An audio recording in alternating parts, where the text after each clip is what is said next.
بسم اللہ الرحمن الرحیم۔ السلام علیکم ناظرین۔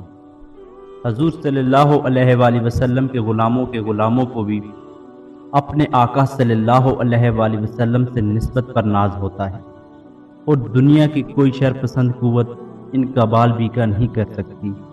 علامہ طاہر القادری نے اپنی کتاب کشف الاسرار میں معجزات رسول اللہ صلی اللہ علیہ وآلہ وسلم بیان کرتے ہوئے ایک شعر کا واقعہ بھی بیان کیا ہے، جس نے نبی پاک صلی اللہ علیہ وآلہ وسلم کے آزاد کردہ غلام کے منہ سے رسول اللہ صلی اللہ علیہ وآلہ وسلم کا نام مبارک سن کر اپنا سر خم کر دیا، اور اس غلام کی دوسرے درندوں سے حفاظت فرمائی تھی۔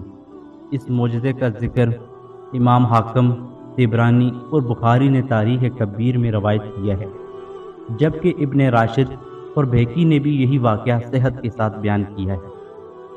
حضرت سفینہ رسول خدا صلی اللہ علیہ وآلہ وسلم کے آزاد کردہ غلام تھے۔ وہ نسلاً رومی تھے۔ وہ اس واقعے کے راوی بھی ہیں۔ فرماتے ہیں، میں سمندر میں ایک کشتی پر سوار تھا۔ یہ کشتی ٹوٹ گئی تو میں اس کے ایک تختے پر سوار ہو گیا۔ اس نے مجھے ایک ایسی جگہ پھینک دیا جو شیر کی کچھار تھی۔ وہی ہوا جس کا ڈر تھا کہ وہ شیر سامنے تھا۔ میں نے کہا، اے ابو الحارث، میں حضور نبی کریم صلی اللہ علیہ وآلہ وسلم کا غلام ہوں۔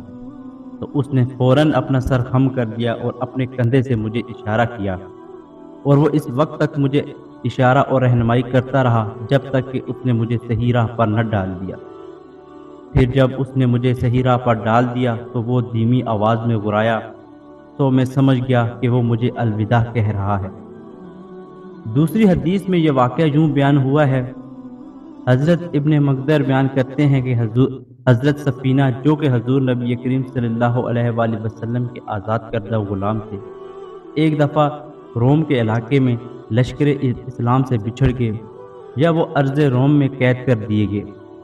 وہ وہاں سے بھاگے تاکہ لشکر سے مل سکیں۔ اچانک ایک شیر ان کے سامنے آ گیا۔ انہوں نے اس سے کہا، ہے ابو حارث، میں حضور نبی اکرم صلی اللہ علیہ وآلہ وسلم کا غلام ہوں، اور میرا معاملہ اس طرح ہے کہ میں لشکر سے بچھڑ گیا ہوں۔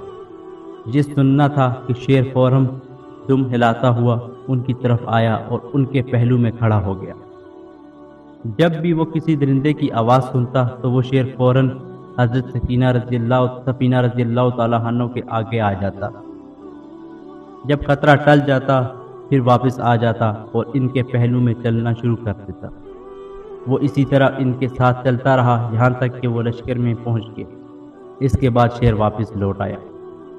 ناظرین گرامی، اس کے علاوہ ایک اور جگہ اسی طرح ابو حارث کا ذکر آیا ہے کہ یہی شیر کربلا میں جب حضرت امام حسین علیہ السلام کو شہید کیا گیا اور یزیدی لشکر نے یہ فیصلہ کیا کہ شہداء کی لاشیں اکٹھی کرنے کے بعد ان پہ گھوڑے دوڑائے جائیں گے اور ان کی نعشوں کو پامال کیا جائے گا۔ یہ سن کر شیر امام حسین علیہ السلام کے لاشا پر آیا اور دونوں ہاتھوں سے جسم کو چھپا لیا۔ لشکر والے آئے تو شیر کو دیکھا۔ عمر سعد نے لشکر سے کہا، یہ فتنہ ہے، اسے جوش نہ دلانا، واپس لوٹ جاؤ۔ سب واپس لوٹ گئے۔ امام حسین علیہ السلام کی لاش تو گھوڑوں کے سموں سے پامال ہونے کے قطعی دستاویز موجود ہونے کے سبب یہ داستان محل تردید ہے۔ شام میں دمشق کے قریب باب الصغیر نامی قبرستان میں ایک قبر فضہ کے نام سے منسوب موجود ہے، جو عبداللہ بن جعفر بن ابی طالب سے منسوب قبر سے تھوڑا آگے کی طرف اور قبرستان کے مغربی حصے کے آخر میں واقع ہے۔ قبر پر ایک حجرہ اور چھوٹا سا سبز گنبد موجود ہے اور اس کی دیواریں سنگ سیاہ سے تعمیر ہوئی ہیں۔ شہر کربلا یعنی عراق میں ایک مقام شیر اور فضہ کے نام سے موجود ہے۔ ناظرین، اسی امید کے ساتھ کہ آپ کو ہماری آج کی یہ ویڈیو پسند آئی ہوگی۔ اگر آپ کو ہماری ویڈیو پسند آئی ہے تو ہمارے چینل کو سبسکرائب کرنا مت بھولیں۔ ملتے ہیں ایک نئی تاریخی اور تحقیقی ویڈیو کے ساتھ۔